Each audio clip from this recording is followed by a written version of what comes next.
School মানেই মাদের চিন্তা শুরু কি বাচ্চার স্কুল টিফিনে কী দেব। চলুন আর শেয়ার করে নেই দুর্দান্ত একটা টিফিন বক্স আইডিয়া। এর জন্য প্রথমে প্রায় 50 গ্রাম মতো পনির আমি গ্রেট করে নিয়েছি। তারপরে আমি নিয়ে নিয়েছি ক্যাপসিকাম, গাজর, পেঁয়াজ, সেটা আমি চপারে একদম মিহি চপ করে নিয়েছি।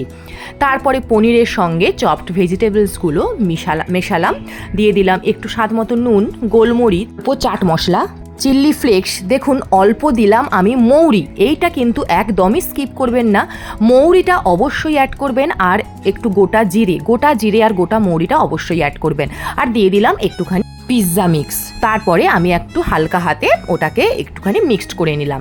তারপরে দেখুন এটা একটা রুটি আমি নিয়ে নিলাম। আপনারা লেফট ওভার রুটিও ইউজ করতে পারেন বা ফ্রেশ রুটিও ইউজ করতে পারেন।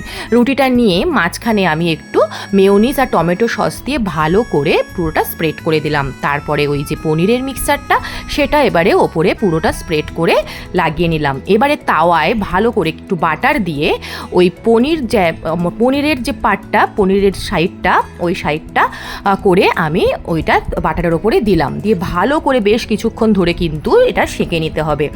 তারপরে ওপরেও আমি বাটার ভালো করে লাগিয়ে দিয়েছি, মানে রুটির ওপরের সাইডটা বাটার লাগিয়ে দিয়ে সাবধানে এটা উল্টে নিলাম। তারপরে দেখুন অপর সাইডটাও কিন্তু ক্রিস্পি করে আমি সেঁকে নিলাম।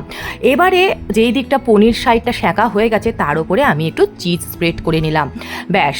তারপরে একটুক্ষণ সেঁকলেই এই চিজটা গলে যাবে আর আমার এই দারুণ টিফিনটা কিন্তু একদম রেডি হয়ে যাবে। তো দেখুন টিফিনটা তৈরি হয়ে গেছে। প্রথমে আমি একটু ওটা তুলে নিয়ে স্ট্যান্ডের ওপর রেখে দিলাম একটু ঠান্ডা হওয়ার জন্য। থালায় নিয়ে পিৎজা কাটার দিয়ে কেটে আমি ওটা দিয়ে দিলাম টিফিন বক্সে, দিলাম কিছু আঙুর আর দুটো কুকিজ। টিফিন বক্স একদম রেডি।